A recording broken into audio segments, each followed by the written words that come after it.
I guess, since there's no sermonette, I think that gives me an hour and 15 minutes to speak, I think.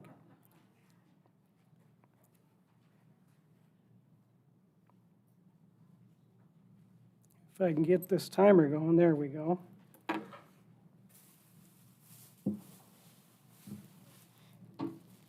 Hope you guys are hungry. Who knows what Wheaties are? Looks like we are pretty much 100% in the know, so to speak.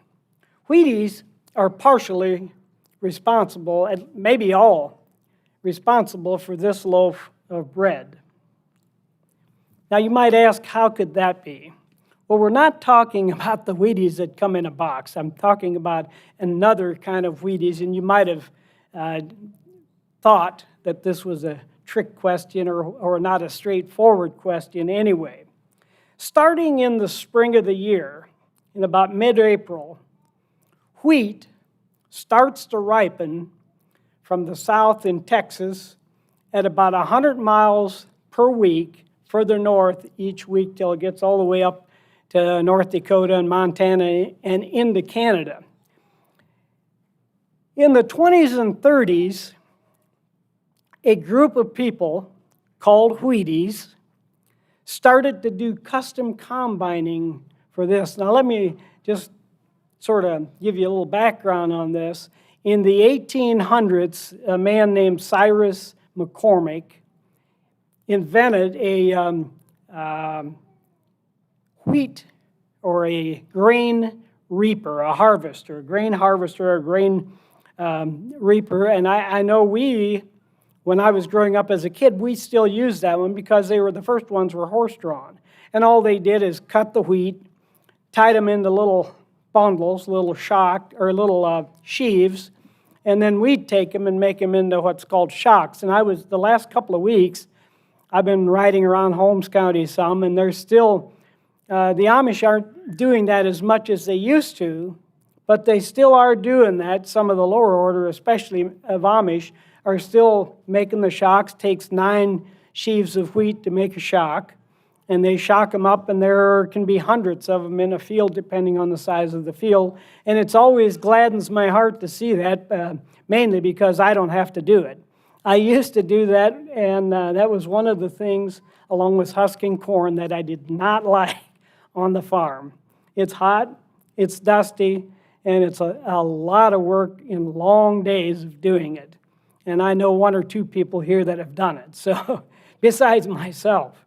But at any rate, we're talking about harvesting on a much grander scale than what I was used to as a young kid on the farm, a young fellow on the farm. We had generally from 12 to 14 acres of wheat, and then we also have about the same amount of oats as well that had to be shocked. And it was a lot of work, but we're talking about thousands and thousands upon thousands of acres that they did down there. But as the mechanization or the Industrial Revolution started going in the 1800s and into the 1900s, by the 20s and 30s, grain combines, harvesters, had been developed. It was a self-propelled machine that did all of it. The ones we had, the reapers, the McCormick reaper, was only did, it cut it and put it in sheaves. The new combines, it cut the wheat into fine pieces, blew it out the back, and it also threshed out the grain as they were going in the field. So there was a need for that, to have these folks, because these machines were expensive. Individual farmers did not have the wherewithal oftentimes to buy these, so groups got together. They bought grain harvesters, combines, and they would get into the fields and they would harvest it for them, custom combinings, and that started in the 20s and 30s, so that's been going on now for about 100 years. As things got more sophisticated, they got more of these binders or these combines into the field. Now you might see 10 of them abreast with 40-foot heads on them where they can do 400 feet at a time going north, heading north. They start in about mid-April in the panhandle of Texas, and they work through Oklahoma and then on up to Kansas and then Nebraska and over into Colorado, eastern Colorado a little bit, and into Wyoming a little bit, South Dakota, and then Montana and northeastern Montana, I should clarify, and North Dakota and even into Canada. They start harvesting this wheat. And that's why they need custom combines to do it, because, as I mentioned, this is expensive equipment. They run alongside them, they run these trailers or with big hoppers in them, and they, as they're moving, they offload into these hoppers, and they go along, and another one comes along, takes its place. They have fuel tankers available to refuel as needed, and it's a big, big operation that started in the 20s and 30s, and it's still going today. And as I said, they can harvest up to, or they can go up to 10 wide, 400 feet at a time. One harvester. Now, mind you, our two fields were maybe, let's say, 13 and 13 acres, 26 acres. One combine can do up to 30 acres per hour of harvesting with a 40-foot head, and if things are going as hoped, if conditions are ideal. And they do have their challenges. Things like frost can destroy part of the crop. There are many things that can impede their progress. Tornadoes, storms. One year we had a storm, a violent storm, just a week or so before the harvest, and it flattened a lot of our wheat crop. So we had, with our binder, we had to harvest what we could, and then we got somebody in with a combine, which was allowed when this was an emergency. So they combined the rest of it, which didn't make me unhappy. And they combined the stuff that was down on the ground because they could do it, but with our binder, we could not.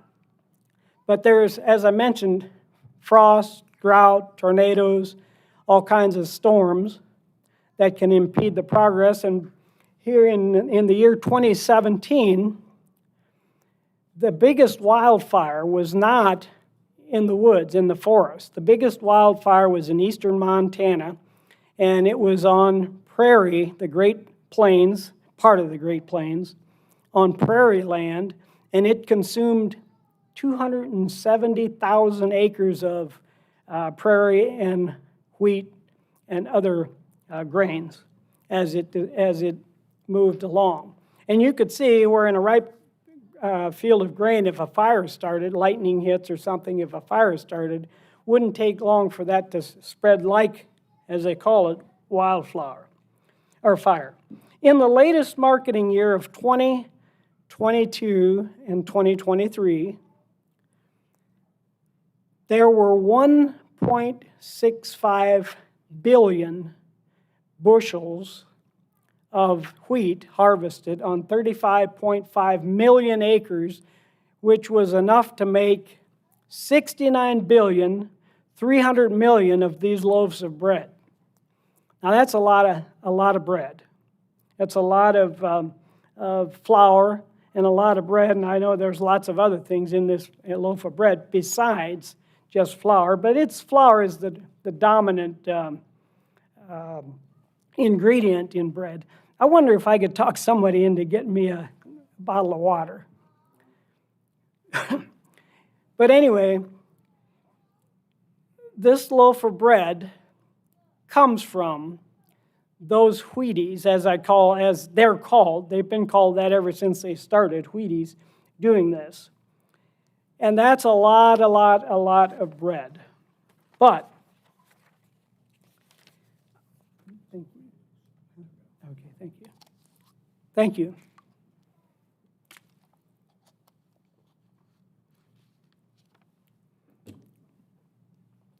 Now, this is a sermon. This is not a lecture on or a presentation on agricultural issues or whatever. It's a sermon. So when you think about it, how do we fit into this picture? The picture I was just talking about. Well, go to Deuteronomy, the 24th chapter, and we'll get into that a little bit. Deuteronomy, the 24th chapter. And we'll start in verse 19. Now, this same illustration or this same instruction or similar instruction is also listed in Leviticus, the 19th chapter, and also Leviticus, the 23rd chapter, right in the middle of the holy days, which the holy days obviously were harvest festivals. And again, as I was driving around the last couple of weeks, it reminded me of some of these things because the bounty is out there, and there's a lot of wheat, oats, barley, spelt being harvested along with hay and so forth. And we stopped at this week. My wife and I stopped at a friend of ours, an acquaintance of ours, has a produce business, produce farm, and he has a produce stand. So we stopped, and there were piles of huge onions, softball-sized onions, cucumbers, tomatoes, beans, all kinds of things. So this is the season of bountiful blessings. I should add that with the droughts in Oklahoma and Texas and different places, one of the interesting things about it is in the 1870s, the Russian Mennonites brought hard red winter wheat to this country, to Kansas. And one of the good things about it is that hard red winter wheat does well in droughts compared to others. It obviously likes rain too, or likes moisture as well, but it does better than a lot of other things in dry weather or in dry periods, in drought periods. So that has been a blessing. But notice here what it says. When you reap your harvest in your field and forget a sheaf in the field. Now that would have applied to me when I was shocking wheat. You shall not go back and get it. It shall be for the stranger, the fatherless, and the widow. In other words, it's for the benefit of those in need, or the benefit of the underprivileged, or the benefit of the helpless, or the more helpless, those who are disadvantaged. Now, it says to leave that there, that the Lord your God may bless you in all the work of your hands. There's a blessing involved in doing that. God is teaching us something here that He wants us to know, or wants us to learn, and wants us to be cognizant of by leaving these things in the field for others. But who among us, as I look out, I don't see anyone that I know here. Maybe I'm overlooking somebody or something, but I don't know anybody that has a field full of wheat. So this would not seem to make a whole lot of sense or have a lot of application for us today. But let's think about that again a little bit. Let's go on. Also, when you beat your olive trees, you shall not go over the boughs again. It shall be for the stranger, the fatherless, and the widow. Again, those same disadvantaged people that he talked about before, those who are in need, those who can't help themselves as well, so to speak. And when you gather the grapes of your vineyard, you shall not glean it afterwards. It shall be for the stranger, the fatherless, and the widow. And gleaning means you're not to go over it bit by bit, piece by piece, very thoroughly and laboriously, to harvest it. Go over it and then leave it go, and what's left is for those who are in need, those who can't help themselves, so to speak. But again, if I have a garden and I have beans and I have tomatoes and I have cucumbers and all the other things I have, and let's say I leave one plant of each one of them behind just so to comply with this. Well, if somebody comes in my garden and starts taking those things, I'm liable to call the police and say there's somebody, maybe I wouldn't, but a lot of people might call the police and say, hey, there's an intruder, there's a trespasser on my land stealing things. Same thing in our fields. I doubt seriously that in those big grain fields from Texas to Canada that you'll see a lot of pickups coming along and raggedy old pickups and people throwing the rest of that wheat on their pickup to take home and use. It's just not the way things are done now in this society, in this culture. That being said, these things are not done away with. This principle still applies, but we're going to have to find other ways to implement them, other applications for it. Now, and this has often been mentioned, just thinking of Paul and what he said about the ox, that you shall not muzzle the ox that treads the corn. And again, when you read through that in the Old Testament, through the books of the law, you would think, well, that's done away, that doesn't apply, there's no use for that, but not according to Paul. Paul pointed out a use for it, pointed out a way that it was to be used. So the same thing with this. It's just that we have to learn the underlying principles of what God is trying to teach us. And there are two things that God is trying to teach us here. Caring and sharing. Caring and sharing, and that's the title of my message, is caring and sharing. And as you noticed, it's universal.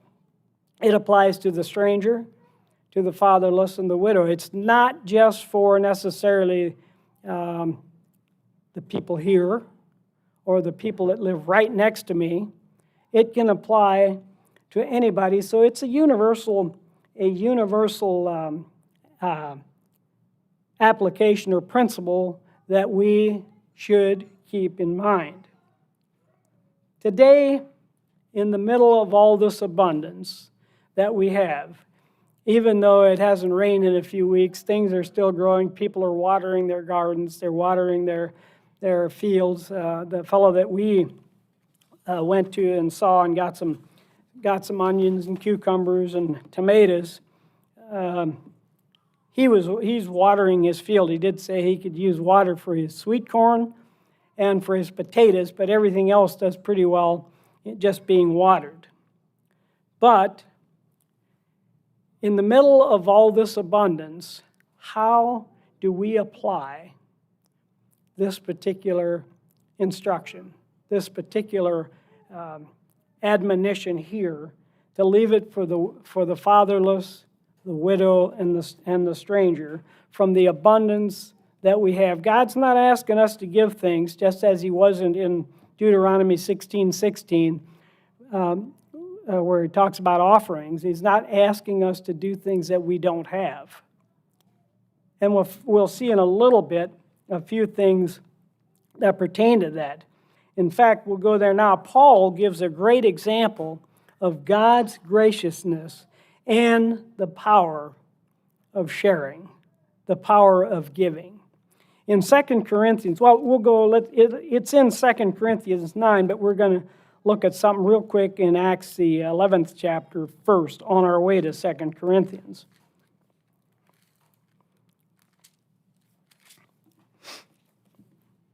In Acts, the 11th chapter, just a quick, in verse 27, it says, in these days, prophets came from Jerusalem to Antioch.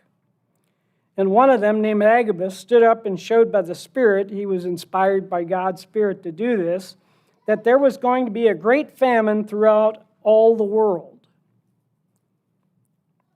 which also happened in the days of Claudius Caesar.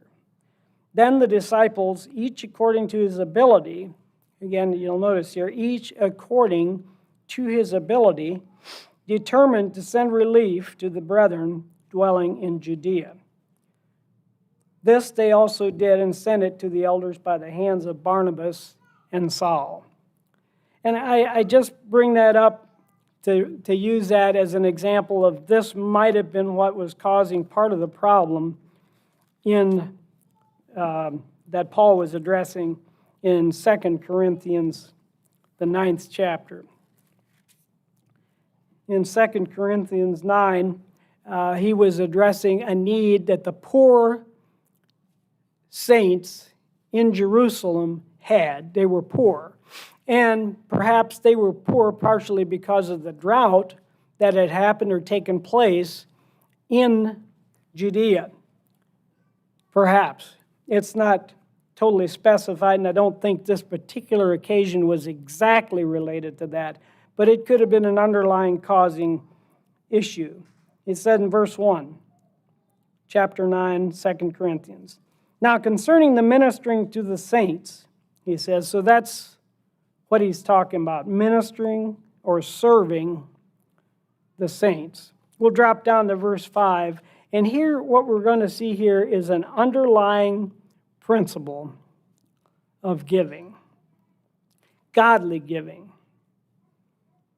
things that we should be doing. As I'm, excuse me,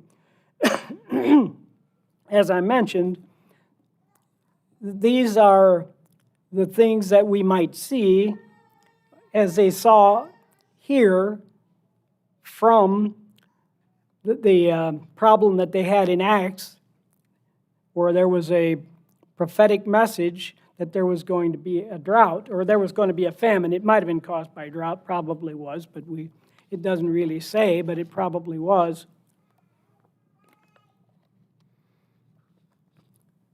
So Paul was having his people address it. I thought about saving those cards for my message and reading them throughout my message because they fit in so perfectly with what I wanted to talk about, giving or caring and sharing.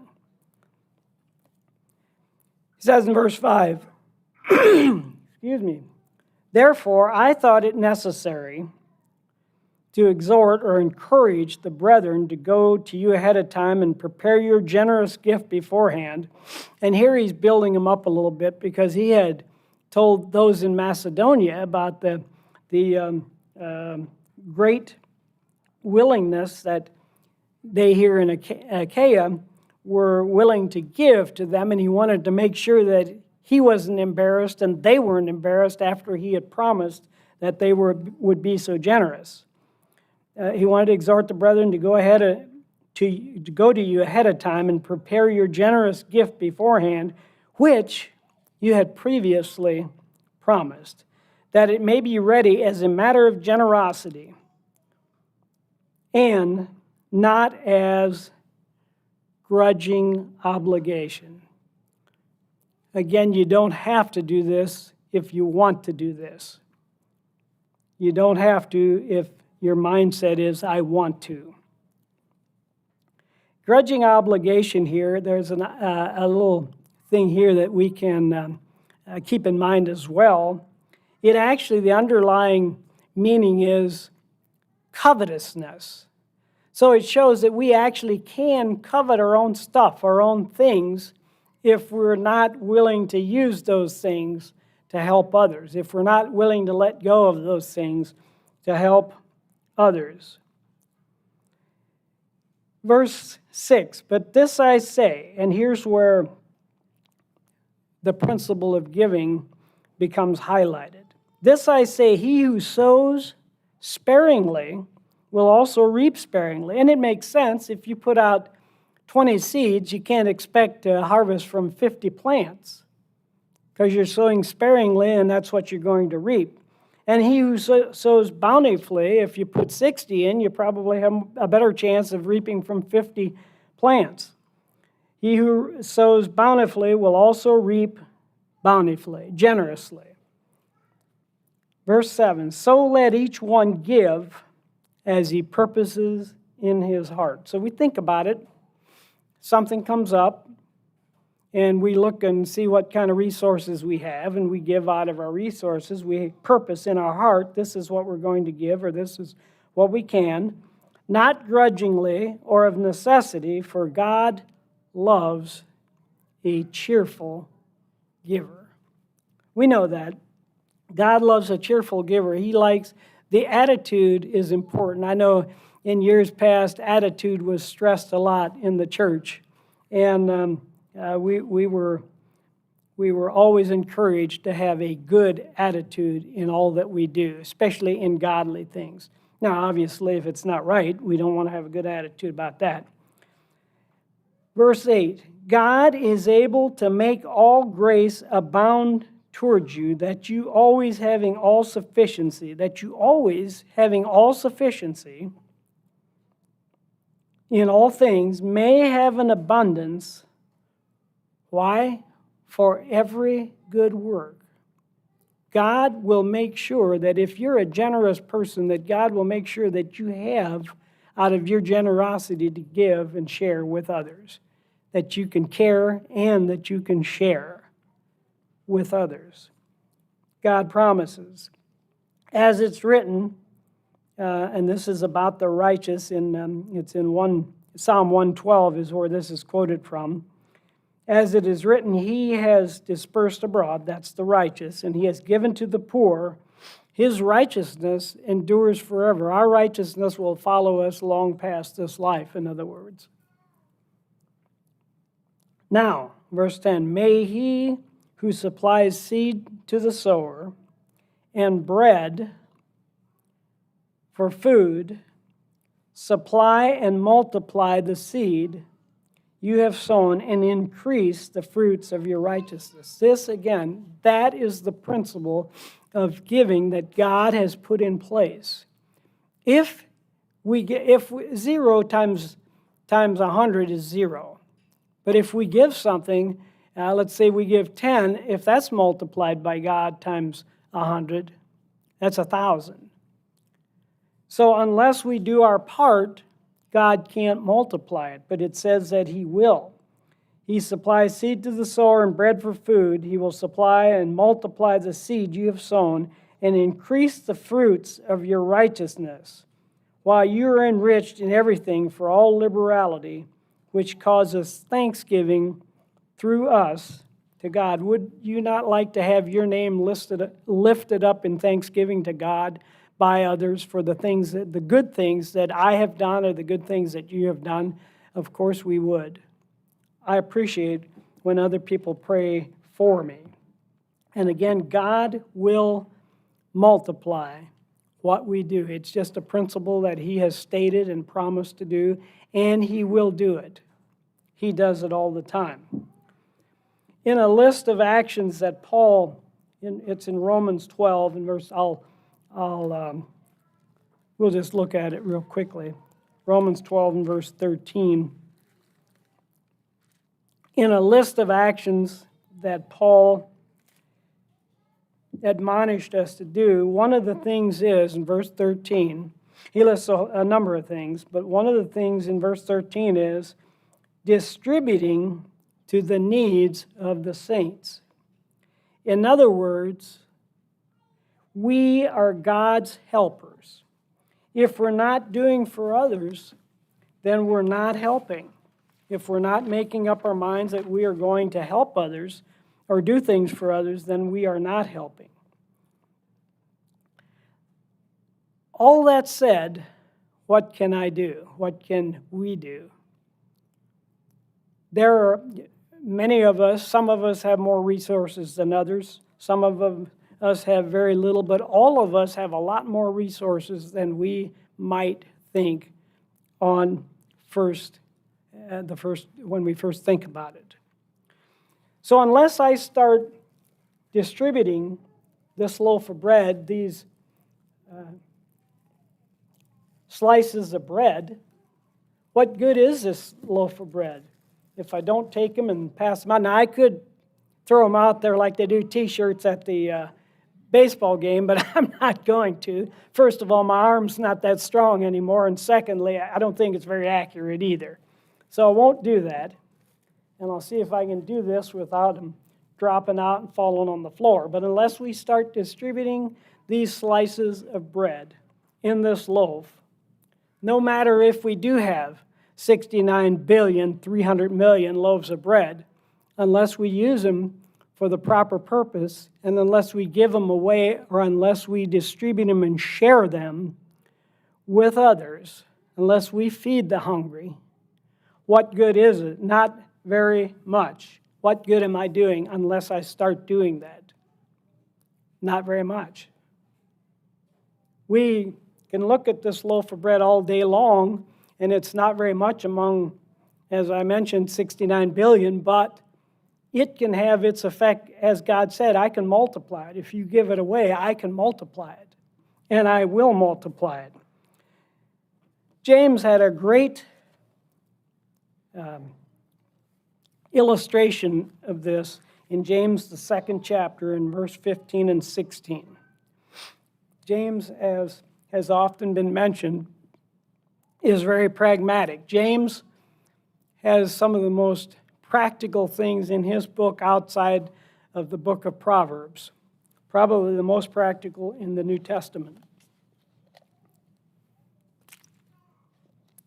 In verse 15, he asks a question, and it's a good question, and it's a leading question.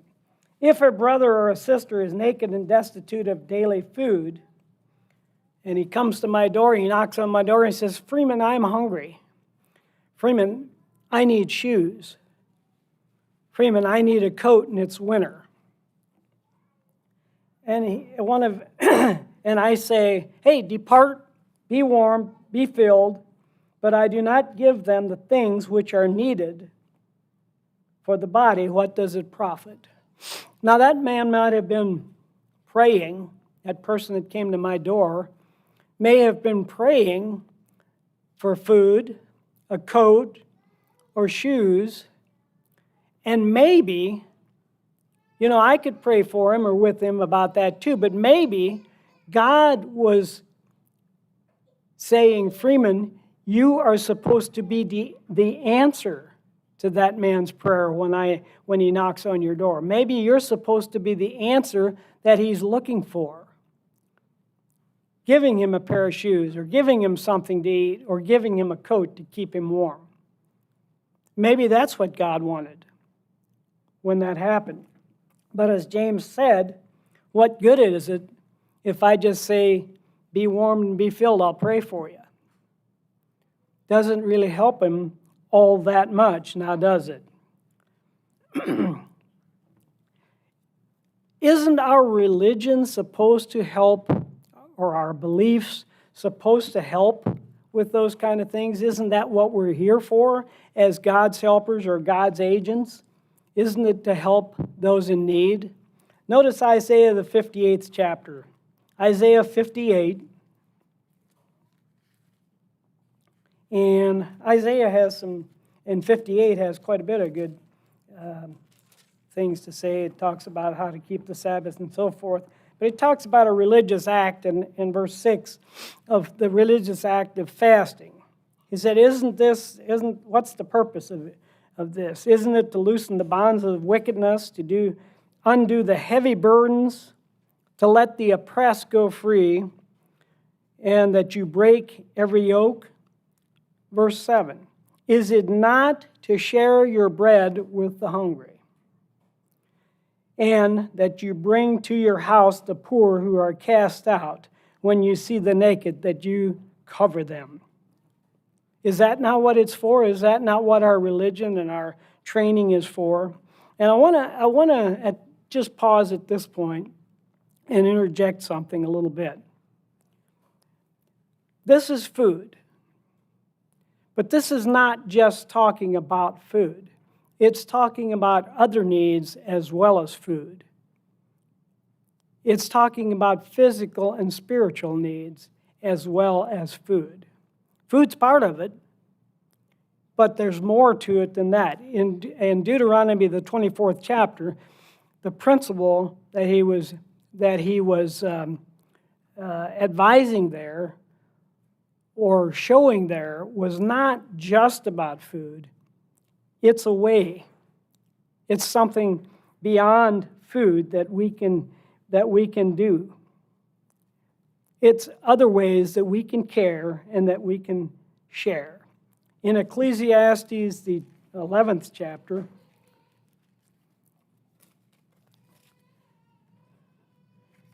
Ecclesiastes 11, there's just a short admonition that Solomon gives us.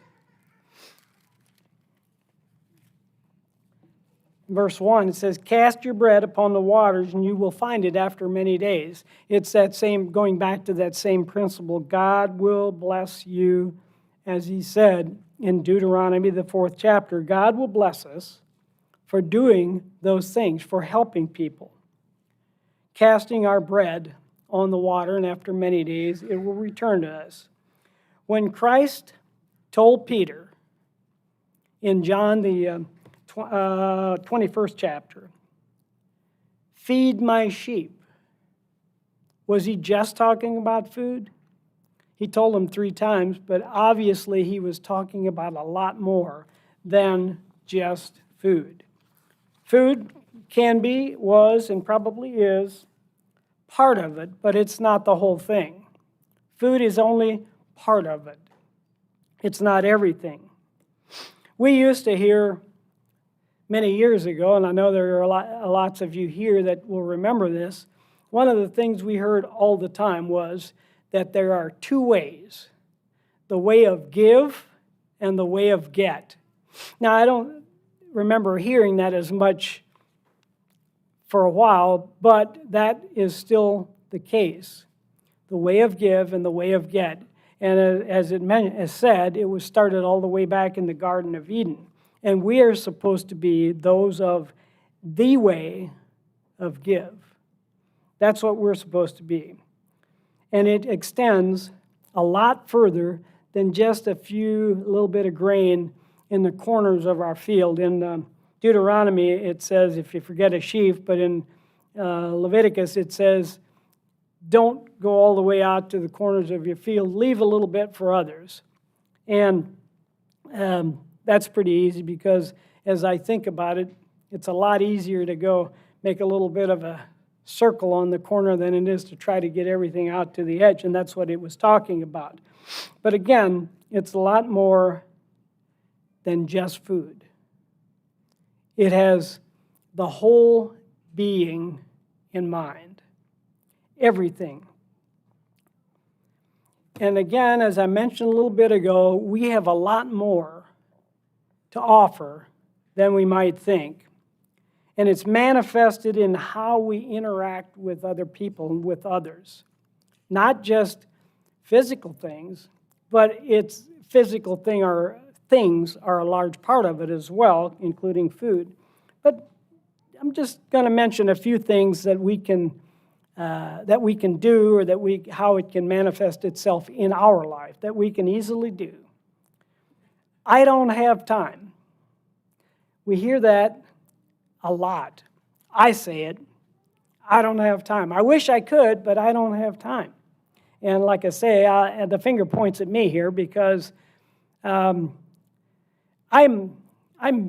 not quite semi-retired, but I don't have as much as to do as I used to do. But it seems like I'm almost busier than ever. It's one of those things that time, whatever time you have, it will get filled up with something. Even if it's sleeping. Doesn't matter what it is, it'll get filled up somewhere with something. And I think about that, and I think, well, no, maybe I don't have time for this or don't have time for that, but I'm going to have to prioritize, and I'm going to make or have to make time for the most important things. We can share or we can give of ourselves to others. But we're going to have to make the time to do it. It doesn't come naturally. We get this time goes so fast, they say it seems like time's going faster and faster, but I'm pretty convinced that I'm just going slower and slower as I get older and older. But at any rate, if I want to do something or get something done, doesn't matter if it's Bible study, if it's helping someone else, if it's helping my wife, which you can ask her and probably she'll tell you that maybe she could use more help. But at any rate, if I want to do something, I'm going to have to make the time for it. Every one of us has the same amount of time. It's just what we do with our time and how we determine that we're going to use it that makes the difference. And some of us are a lot busier than others of us. That's for sure. As I mentioned, I'm slowing down a little bit, but I haven't seen the things I need to do slow down, so I'm just about as busy as I ever was. I'm not a people person. That's what I hear a lot. I'm not a people person. Some of us are more than others, but people need people, and sometimes we need to get out of our comfort zone and make ourselves to be a people person, make ourselves to have more interaction with people. Sometimes I'm thinking there's mornings, Sabbath mornings, when I might get up and I'm thinking, I wish I didn't have to go to church today. And I know that's a bad attitude. But there are those times because you've had a hard week or you're overly tired or you're not feeling that well or whatever. Or some of us say, well, I'm not a people person. I don't want to mix and mingle with people.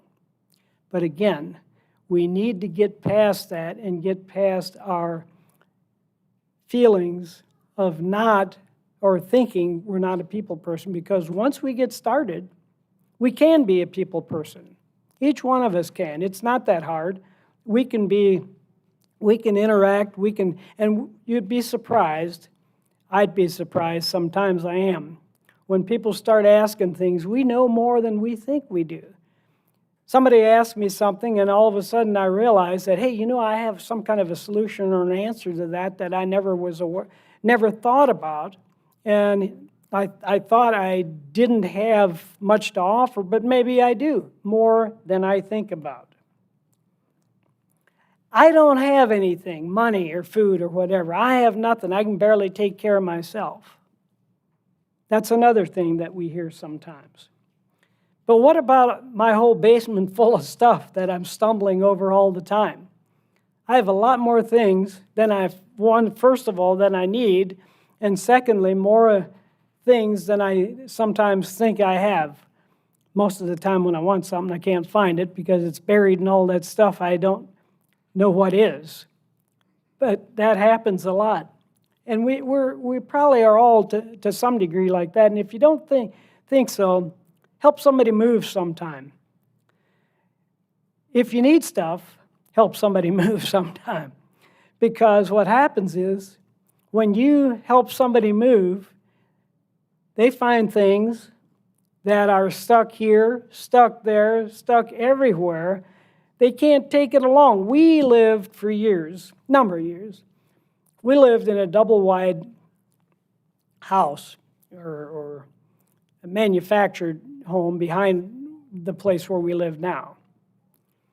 And it had obviously no basement, and it had 3 bedrooms, 2 baths, a small living room, and a small kitchen dining area.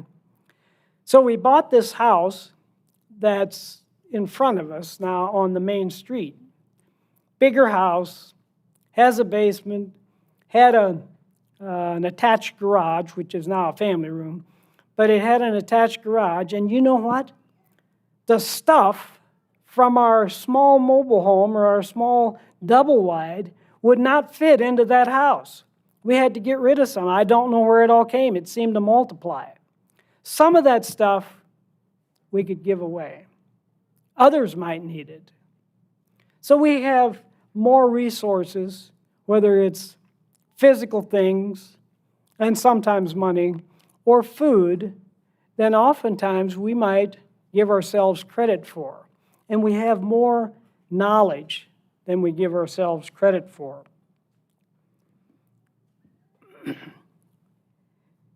69,300,000,000 loaves of bread, and still people are going hungry. Still people are not being fed. And that applies to physical, mental, and spiritual issues as well.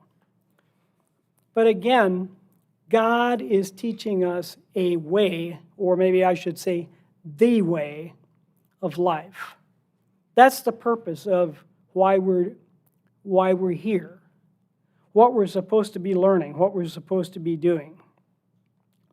God is concerned about the disadvantaged, about the needy, about the helpless. And we're His agents.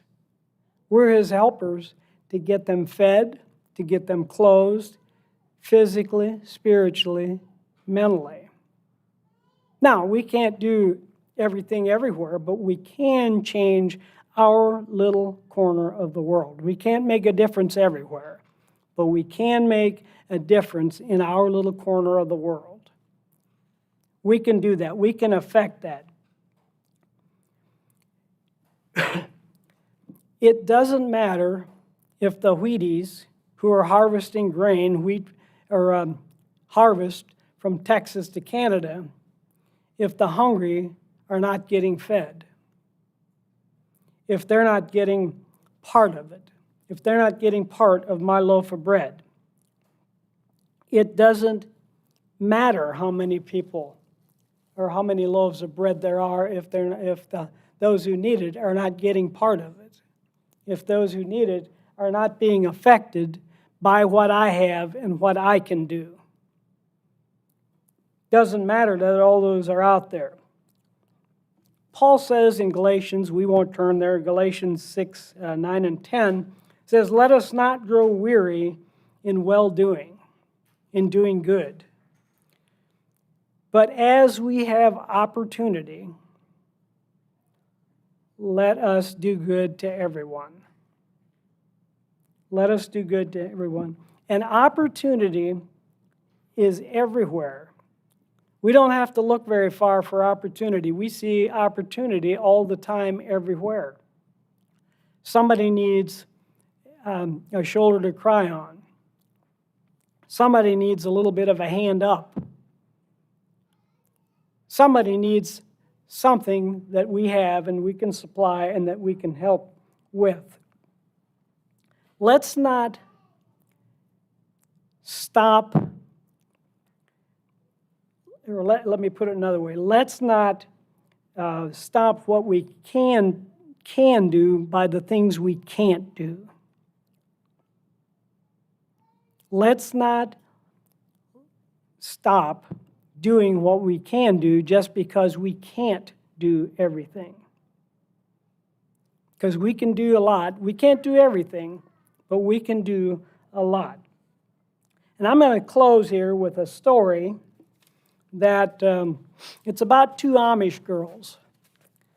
Amy and Miriam, they're real people, and this is a real incident that happened. They are artists, or they do some drawings and different things. So they decided to go to an art show or an art festival in a local, well, not a real local town, but not far from where they were from. And they each set up their own booth side by side. And things were going pretty good, but because they were new at this, they were sort of panicked and were a little hesitant and didn't know for sure what to do or how to do things. And the reason I'm telling this story is to illustrate that opportunities come in a lot of forms, and they're not all big, but a lot of opportunities that are small make a big impact. if we wait for just this huge opportunity, we may be waiting most of our life and not accomplishing very much at all. But these two girls, as things rolled along, things went along, they had all kinds of people coming by their tables, and so they were doing pretty good. And then this guy, he was a really tanned guy with a fancy golf shirt on. He came by and he said, "You call this art?" And well, they said, "Yeah, that's our art." And he made sort of a fuss about it and sort of belittled him a little bit and thought that, "Well, you're not painting buggies or bonnets? That's what we thought you'd be doing." And they finally were able to sort of get him moved along because they were having a good conversation with a couple other people, but this fellow was making fun of them and like they were maybe animals at the zoo looking at him and so forth. Then he finally left, and a little bit later, another lady came along with a big old flowery orange skirt on, and she had sort of a similar attitude. Said, "How can you do this? How are you allowed to do this? I thought all you Amish ladies could do was cook and make babies. Thought that's all you were supposed to do." And the gal said, "No, we can do other things too." And she said, "Well, aren't they watching you? What about the Amish mafia? Aren't they going to get you?" And the girl said, "Well, we, contrary to what you've heard, that's just a TV show, and there's no truth in that. There is no Amish mafia." But the lady, she insisted, "Oh no, I've seen enough of that to know that there is." But they finally were able to get her moved along as well, but it caused some bitterness with them, a little bit of a negative tone to what they were doing. And they started talking to the lady that was next to them. Her name was Catherine. And this lady was real chatty and seemed like a real nice lady. And when she found out that they were going to get an Uber driver to take them to their hotel, which was a mile or so down the road, she said, "Nope, I won't have that." She said, "You can't do that because it's not really that safe." And she protested about that, but then the Amish girl didn't want to take advantage of her kindness and so forth. But finally she let him do that because she said, this lady told her, "You know what my father-in-law used to say?" With her eyes sparkling, "When someone wants you to do something for you, you smile and say thank you." And that's probably a good advice because sometimes it's hard to accept something. But she gave her a good lesson. Giving, the Amish girl Amy says, "Giving is more blessed than receiving, but if there were no gracious receivers, then the givers are stunted in their efforts." And that's true. There have to be receivers as well as givers, and there's a gracious way to do it. Unfortunately, as she said, giving is more blessed than receiving because if we're giving, it means we have something to give, and maybe the other person doesn't. So I smiled, she said, and said thank you. She deposited us at our hotel and waved as she zipped off or out of the parking lot. The encounter left a pleasant warmth in our hearts and blocked out the frustration lingering from the unpleasant interactions with the tanned guy and the orange-dressed lady. Kindness, she says, really is more powerful than sarcasm. And I would not forget the lesson I learned from our new friend, Catherine, to smile and say thank you. So do what you can where you are, and if you're the recipient of a gift, or if you're the recipient and you need it, accept it, smile, and say thank you. We have this loaf of bread. It's our loaf of bread. And unless we start handing out this slice, we can say that we care. But unless we start handing out slices of bread, people will not know that we care. It's only when we share this bread, these slices of bread, pass them out, that people will know that we care.